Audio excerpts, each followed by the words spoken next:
Greetings,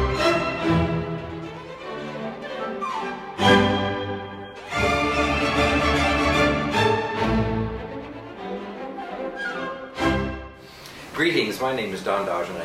I'm a member of the Lyric Opera Board of Directors and a volunteer preview speaker for the Lyric Opera Guild of Kansas City.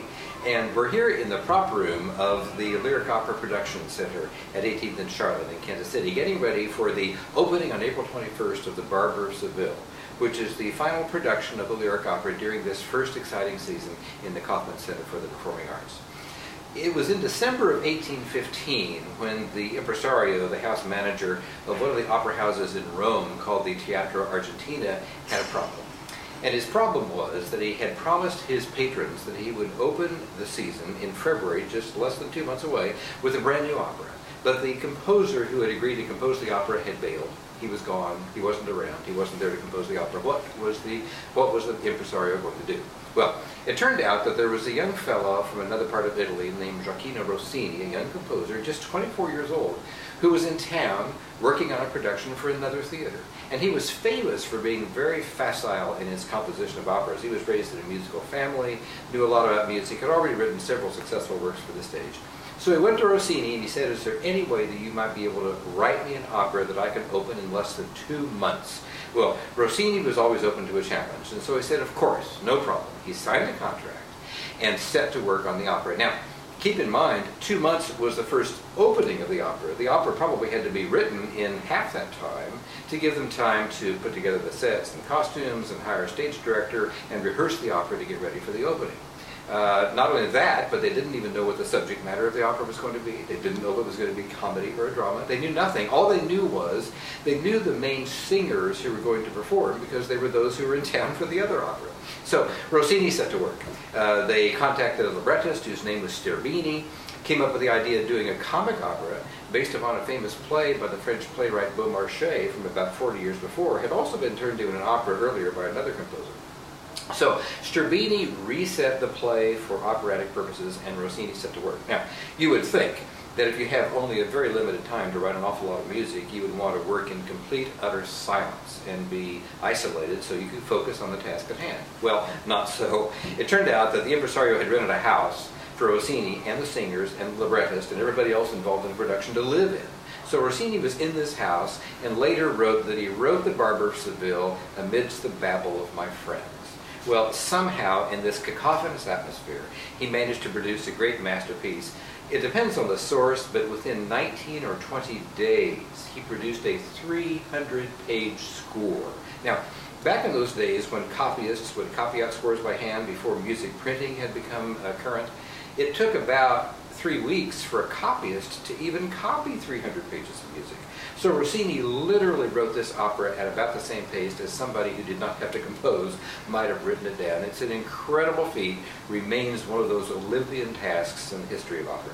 Well, the opera was enormously successful and has been successful on the stage ever since. About 6 years later, Rossini was visiting the famed composer Ludwig van Beethoven at Beethoven's apartments in Vienna. And Beethoven said to Rossini that he'd read the score of Barber of Seville, and he did mean read because Beethoven was quite deaf at the time. But he'd read the score of Barber of Seville and he said, "It's a marvelous opera. It will be performed as long as Italian opera exists." Well, here we are, almost 200 years later. Italian opera still exists, and the Barber of Seville is still just as popular then as it was the night it opened. Well, there are 4 main characters in the Barber of Seville. Like many comic operas, it has the following basic plot. You've got a young man and a young woman who've met, they've fallen in love, they wish to get together. There's a dirty old man who stands in the way because he has designs on the girl. And there's a friendly character, friendly to the young couple, who are trying to help them get past the machinations of the dirty old man. Now, in this case, the opera is actually named after the friendly other character, whose name is Figaro. He's a barber. He's from Seville, which is where the opera takes place. And Figaro is attempting to help the young man whose name is Count Almaviva. Now, he's a count, but he's disguised as a poor student at the beginning. He wants to hide his riches so he can attract a girl for himself, for who he really is. And the young woman's name is Rosina. And she is the ward of Dr. Bartolo, who's the bad guy, who literally keeps her locked up in the house, out of sight of anybody else, because he wants to keep her for himself. There is also a 5th character of the opera I want to mention, and that is the music master whose name is Basilio. Now, Basilio is an accomplice to Bartolo. He's one of the most disgusting, slimy characters you will ever meet on stage. And he sings one of my favorite pieces in the opera, which is an aria on the virtues of slander.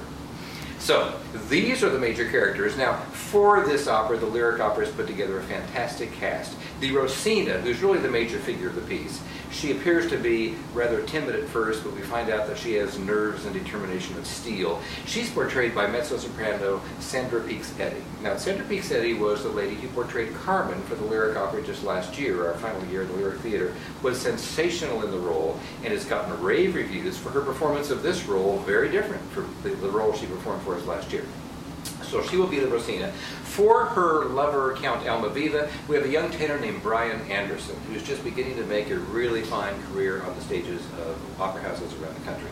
The Figaro is sung by a baritone, Joshua Hopkins, who's also an outstanding singer, won much praise for his portrayal of this role across the country. And the Dr. Bartolo is another debuting singer, a bass named Kevin Burdett. So that's our trio of our quartet of performers for the Barber of Seville. It really is a madcap comedy. I describe the Barber of Seville to people as being the Marx Brothers set to music, to give you an idea of what we're after. So one final postscript before we finish up. Many years later, Rossini retired in Paris. He spent a lot of time in Paris as well as Italy. He retired there. He was walking along the street and was approached by a friend who said, "Maestro Rossini, a group of friends and I are getting together and we are raising a subscription to erect a statue of you in Paris." And Rossini said, "Really?" He said, "Well, how much have you raised?" And his friend said, 20,000 francs. And Rossini said, 20,000 francs? Give me the money and I'll stand on the pedestal myself. Well, the statue of Rossini is in Paris, made of bronze, not made of flesh and blood. And at its base, there's a simple inscription.